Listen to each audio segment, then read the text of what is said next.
Kayastha.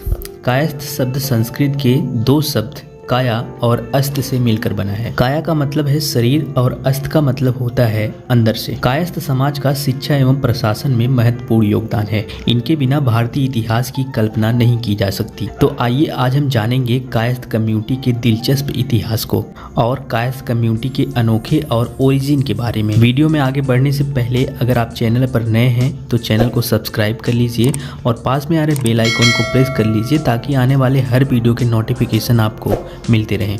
Kayastha community Bharat के इतिहास में एक प्रसिद्ध और महत्वपूर्ण कम्युनिटी है। कायस्थ लोगों का इतिहास विस्तृत और अनेक वर्षों तक का प्रतिष्ठित इतिहास है। इस कम्युनिटी का इतिहास भारत के कई हिस्सों में पाया जाता है, जैसे उत्तर भारत, मध्य प्रदेश, बिहार और बंगाली प्रदेशों में पाया जाता है। कायस्थ कम्युनिटी के इतिहास की शुरुआत हिंदू धर्म की शुरुआत से होती है। पुराणों, कथाओं और लेखों के अनुसार कायस्थ समाज का जन्म प्राचीन मध्यकाल में हुआ और माना जाता है कि ये चित्रगुप्त के वंशज हैं। यमराज के अनुरोध पर ब्रह्मा जी ने संसार में मृत्यु का लेखा जोखा रखने के लिए चित्रगुप्त को जन्म दिया था। चित्रगुप्त ने 2 शादियां की।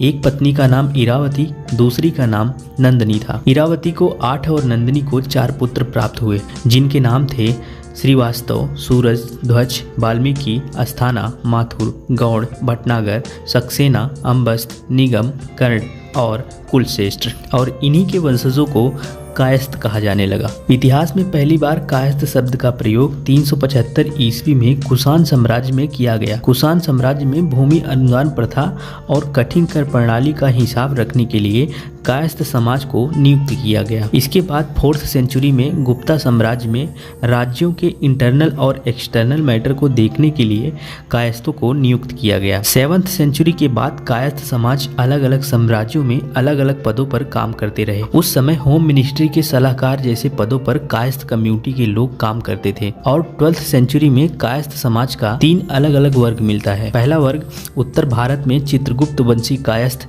जो लेखा जोखा संभालते थे। दूसरा वर्ग महाराष्ट्र के चंद्रसेनी प्रभु कायस्थ जिन्हें वेदों की विद्या प्राप्त करने और खोज करने का काम दिया गया। और तीसरा वर्ग बंगाली कायस्थ जो ज्यादातर क्षत्रिय थे और उन्हें राज्य के शासन और प्रशासन से जुड़े काम दिए गए।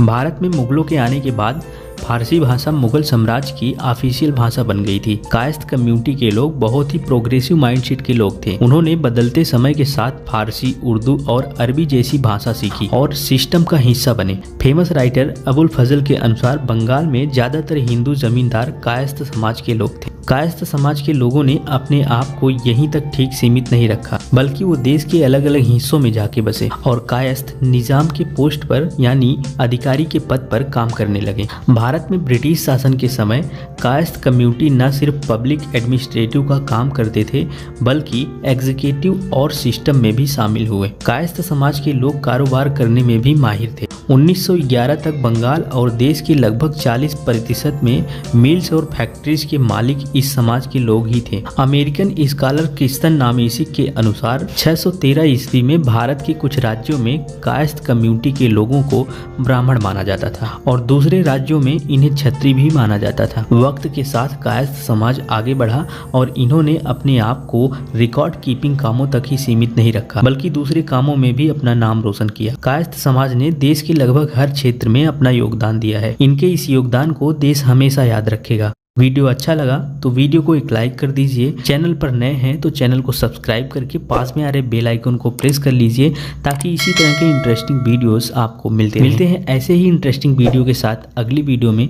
तब तक के लिए जय हिंद, जय भारत, वंदे मातरम।